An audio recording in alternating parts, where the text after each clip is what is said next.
What's going on, everybody? Kyle Hines here in Kalamazoo, Michigan. I got Young Buck, Nick Rouse, chapter president of the New York State chapter, sitting with me. Hello, Nick. How are you? Kyle Hines. It's like I just saw you. It is. I feel as if you and I were hanging out together last night. It's weird. Cheers. Cheers to you. Two for the homies. Two for the homeboys. Man, how's it coming? How's the New York chapter doing? Good, man. Good. We got a lot of strong motherfuckers in this chapter, man. Yeah. Obviously, you can't say New York chapter without mentioning Will Barati. Oh, yeah. Will just hit of 1150 bench. Yes, he did. Which is, I believe, the strongest in New York State history. Yeah. So you could say we have the strongest New York State bencher.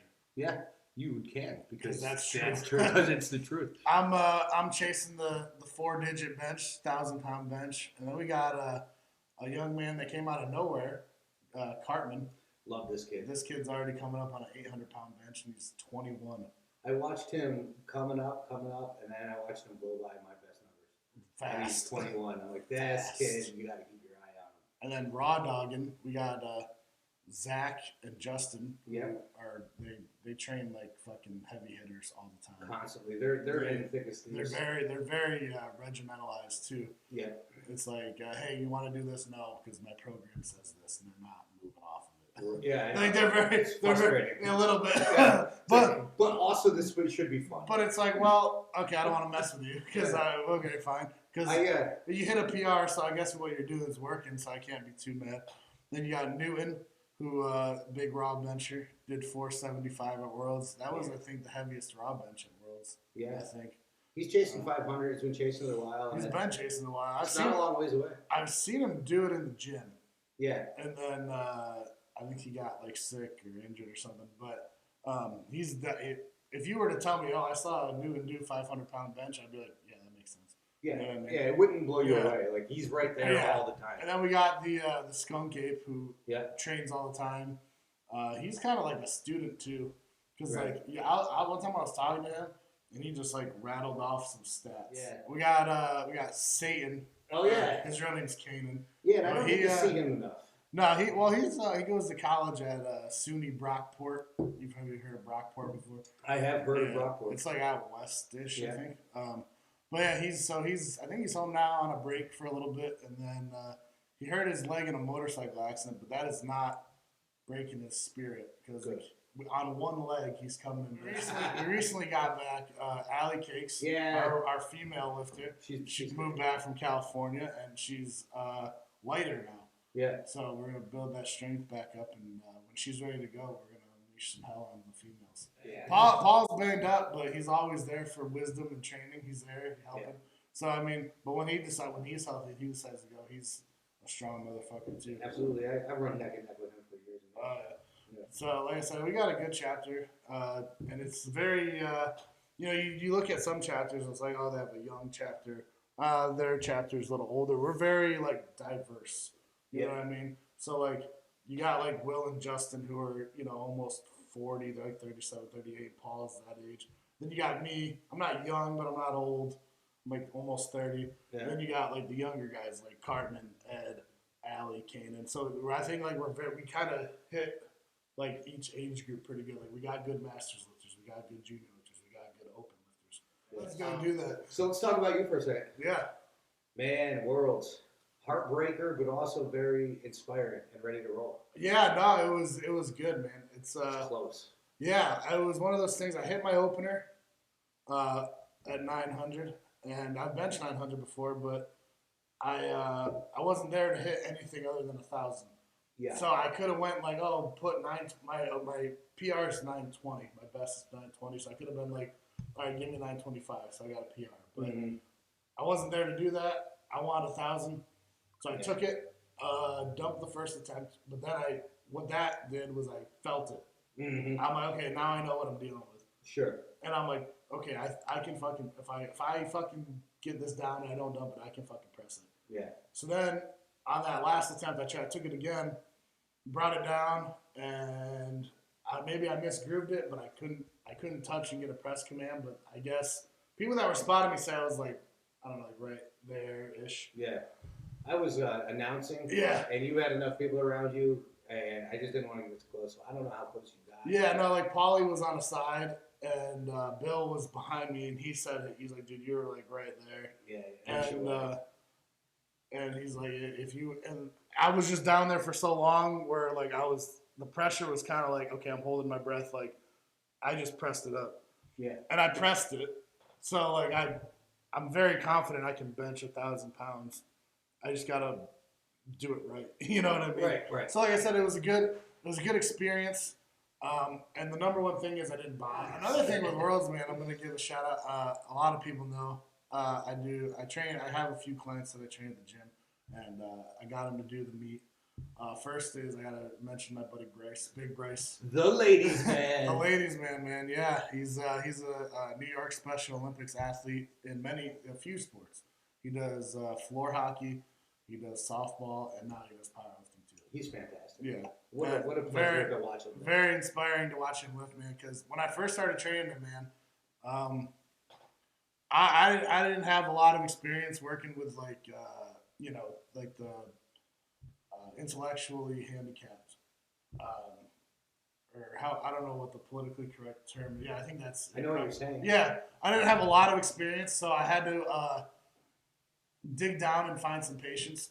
Sure. You know what I mean? Yeah. But Bryce, man, when in the beginning there was good days and bad days. There's some days where like, okay, he's getting it, and then the next workout it'd be like, did you just like forget everything? You know what I mean? Sure. Yeah. But there's a lot of good days, a lot of bad days. But when he gets it all together, man, he's a monster lifter, man. He did a Special Olympics meet. It was before Worlds, maybe a month before Worlds, down in they had it at Mohawk Chevy in Boston Spa. Yeah. And in his weight class, he was against a kid that went and did every year Special Olympics has like for the whole country. Yeah. Like a competition, kind of like the Olympics, kind of. Sure. Like they do it for the whole country, right? Yeah. And this kid won at that competition, and Bryce only lost to him because the kid out deadlifted him by a few pounds. Wow. So like Bryce, I'm like Bryce, like. Yeah, you're national level. Yeah, right like here, you're right there, dude. Yeah. He is electrifying. Dude, he is.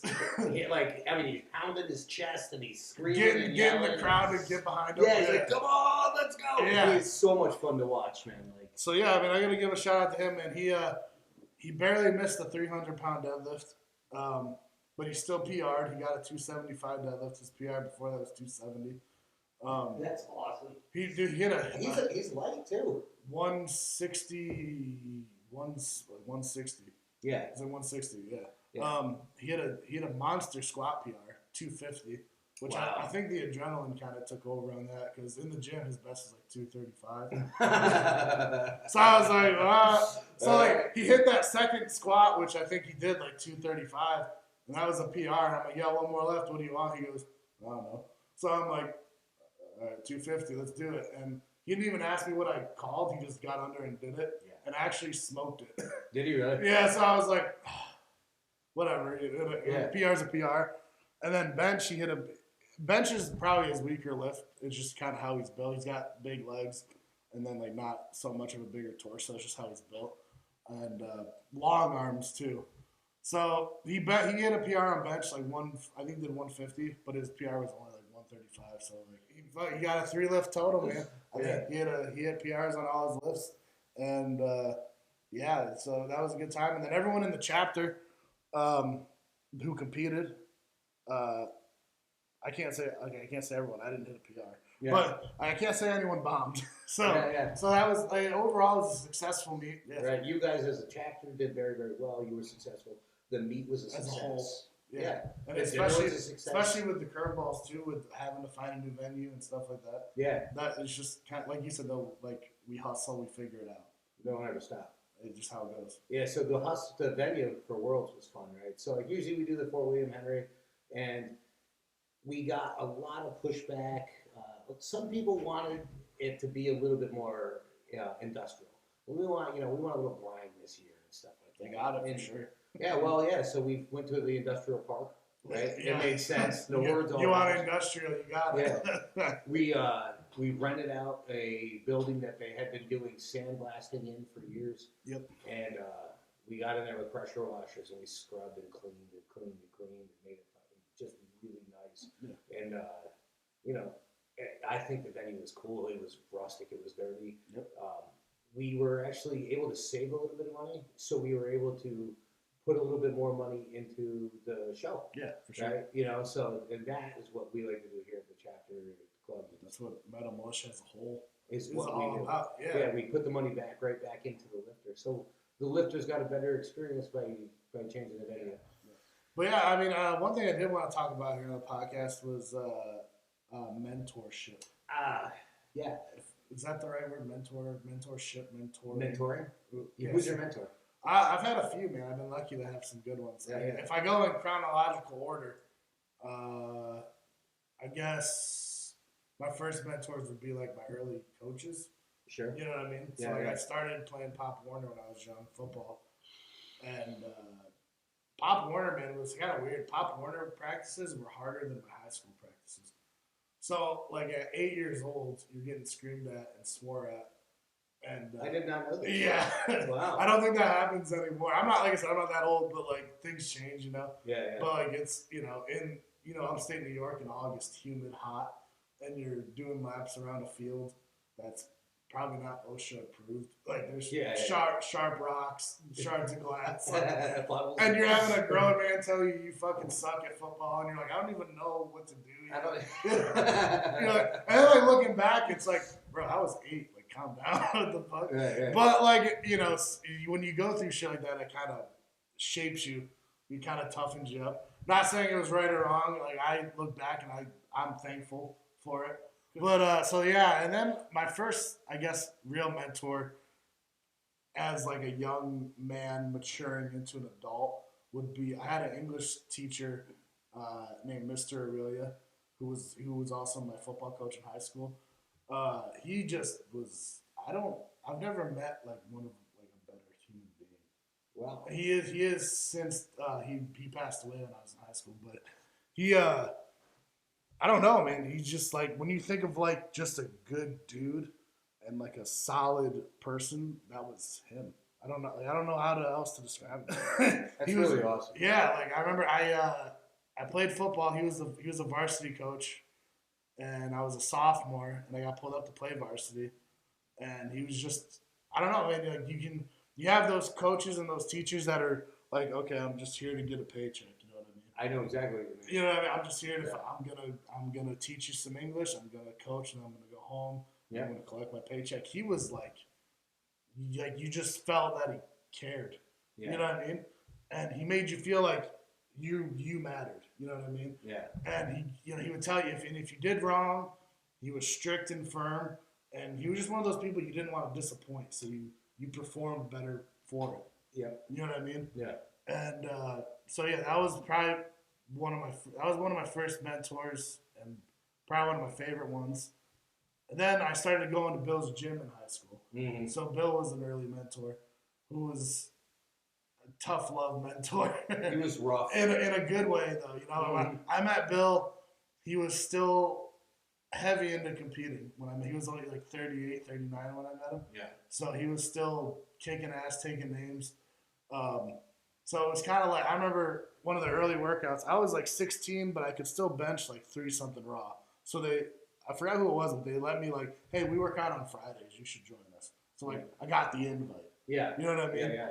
So I'm working out and like, I finally hit 3 plates and I'm like, fuck yeah, 315. You know, like every powerlifter's like 1 plate, 2 plate, and then you hit 3 plates. You're like, dude, I'm fucking strong. I hit fucking 3 plates. So I do that, and then like for like 4 weeks in a row, I missed 325. Yeah. And then like Bill like comes up to me and goes, hey, I'm really fucking tired of seeing you miss that. He goes, put your wrist wraps on like this. And like I was putting them not like on my wrist, they were like below it, doing your forearm, doing nothing.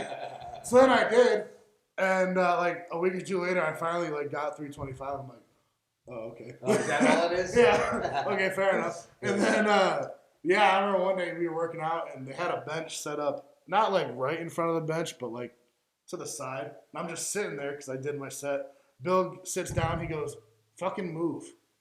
And I'm like, He goes, move. Yeah. And I was like, all right, sorry. I'm like, what the fuck did I do? But because I was like in his fucking tunnel vision, he's like, get the fuck out of the way. Yeah, And I was like, sorry. I'm like, I'm a kid, you know what I mean? I'm getting yelled. I don't know any better. I'm sorry, I don't know anything. I'm stupid.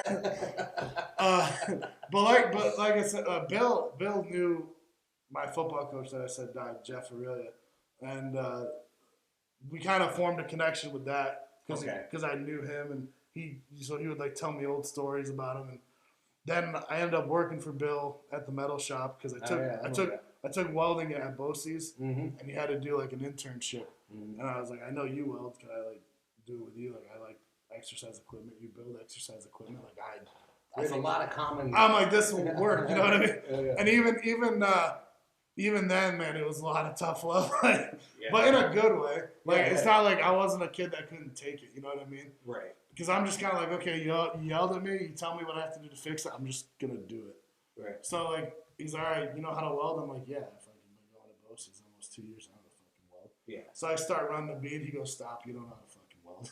Yeah, just but, all right. Yeah. So then he shows me the right way, and I fucking do it. And we nailed out a couple projects. I joined the Army, and then, you get mentorships, like military mentorships, different NCOs, different leaders. Yeah. Of many different leadership styles. So that's kind of like, now that I'm kind of in a leader, not kind of like I am a leadership role. Yeah. So like I mentor Bryce, I mentor people in the chapter. I kind of take things I've learned, maybe I've had leaders where they mentored me, but I'm like, I use that as an example of what not to do. Yep. And then you have mentors and leaders where it's like, I can use that. You know what I mean? Yeah. But you kind of put your own spin on it. Mm-hmm. So like with Bryce,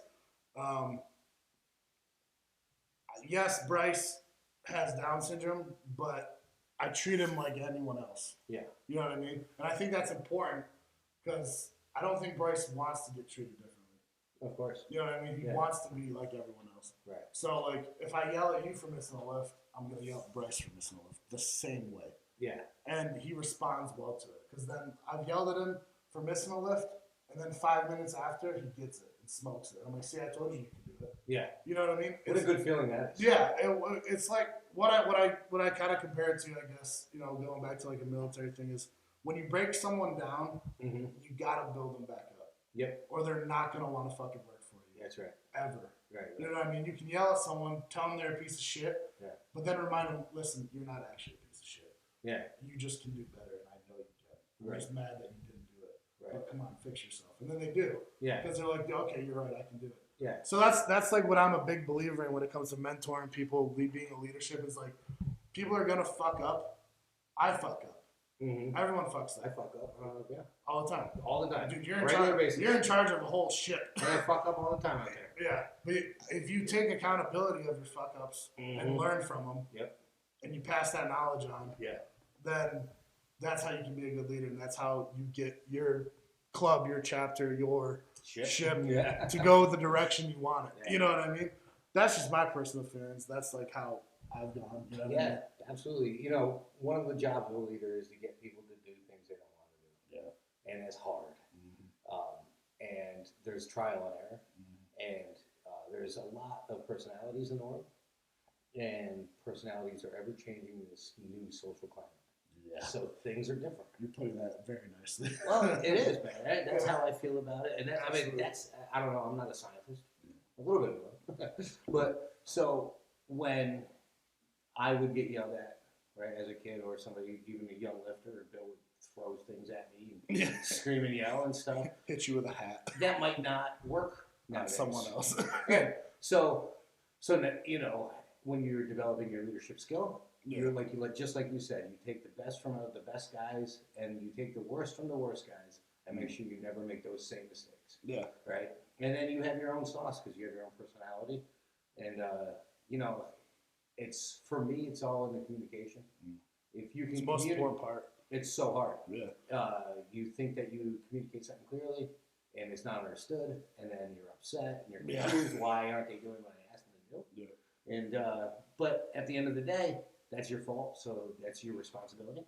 Just like you said, you know what I mean? You take responsibility. Yeah. You let people know that you are also infallible Yeah. when you make mistakes. That's how it goes, man. Like, Or you are fallible. I think there's been a few times now since you've been home from from C, where there's been many times where someone in the chapter will do something and you'll come to me for it, and I'm just like, well, just be mad at me then. I guess that's my fault. Yeah. Yeah. And then okay, Yeah. Sorry. Also, one of the most important things is to move forward. Yeah. Right. So like on the ship constantly, somebody's like, "Hey, Captain, I really screwed up. This is what happened. This is how I reacted, and this is the result."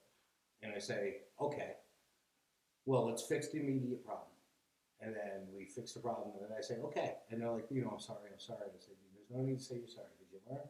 You learned. End of story. We're moving forward." Yeah. And then once you say that, actually move forward. Yeah. Never visit it again. You know what I mean? Now, if somebody does this to you on a constant basis, They make the same mistake over and over and over again, well, then that has to be dealt with too, because you can't allow somebody to destroy it. Yeah. Right? But on the other hand, you know what I mean? People make mistakes. You got to let people make mistakes because otherwise they're not growing. Nope. You know what I'm saying? I think that's how you grow and mature is by fucking up.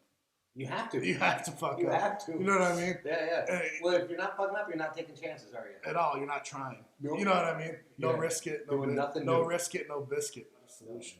And I don't know how this is going to sound, but I was also taught by some of the good leaders I had is your guys are a direct reflection of your leadership. That's right. You know what I mean? So your guys are going to make you look like a piece of shit.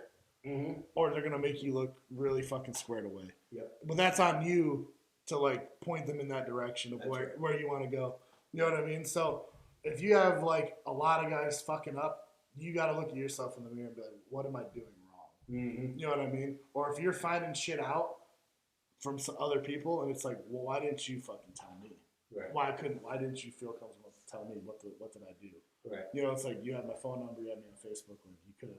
You see me a couple times a week. You couldn't have told me. Right. So you always got to not question yourself, but what can I do to improve? Mm-hmm. You know what I mean? Because there's always room for improvement. And I think a part of that is like when someone comes to you with a problem, it's how do you normally react? Yeah. Are you going to scream and rip their head off? Yeah. Or are you going to find the solution to the problem and move forward? Yeah. Always move forward. Always moving forward. Yeah. All right, you screwed up. This is it. We're done with that. Don't do it again. And within reason, I'm also a believer in keeping things at the lowest level. If you can take care of it at the lowest level, yes. Why does say a Kyle Hines or Bill Crawford have to even know? Right. If you've already dealt with it, taken care of it, it's all done. Move forward. Yeah. So like maybe you guys find out about it down the road, and you ask me about it. I'll just be like, yeah, that happened, and we did this about it. Okay. Problem solved. Yeah, okay, cool. Yeah, you know what I mean? Yeah, and then I don't have to think about that. I can think about the 10 other things that you have to do on your fucking to-do list of shit. Yeah, you know what I write every day. Yeah. All right, hey, man, we don't have to deal with that because Nick and Will already took care of it. Perfect. Thank you. Yeah. You're doing your job. I appreciate it. Yeah. Yeah, and that's how the ball moves, man. That's chain of command. It's all. And when I say keep things at the lowest level, I don't mean be sneaky and hide shit. No. If it has to move up, it has to move up. Yeah. There's nothing wrong with that either. But if it's like, hey, so-and-so shoplifted a candy bar. Yeah. And in their mugshot, they're wearing a Metal Militia t-shirt. Yeah. You know what I mean? It's like, all right, well, don't do that again. Stop that. That was dumb. Yeah. What the fuck? Do you need money? Yeah. I got $1. Yeah. Grab that. We're bringing that back right now. Yeah. All right. Yeah. I think it's been an hour. Yeah, we just went off on a tangent. Yeah. This was supposed to be 15 minutes. All right. Cheers. Metal Militia, Metal Militia for life. For life. See you guys. All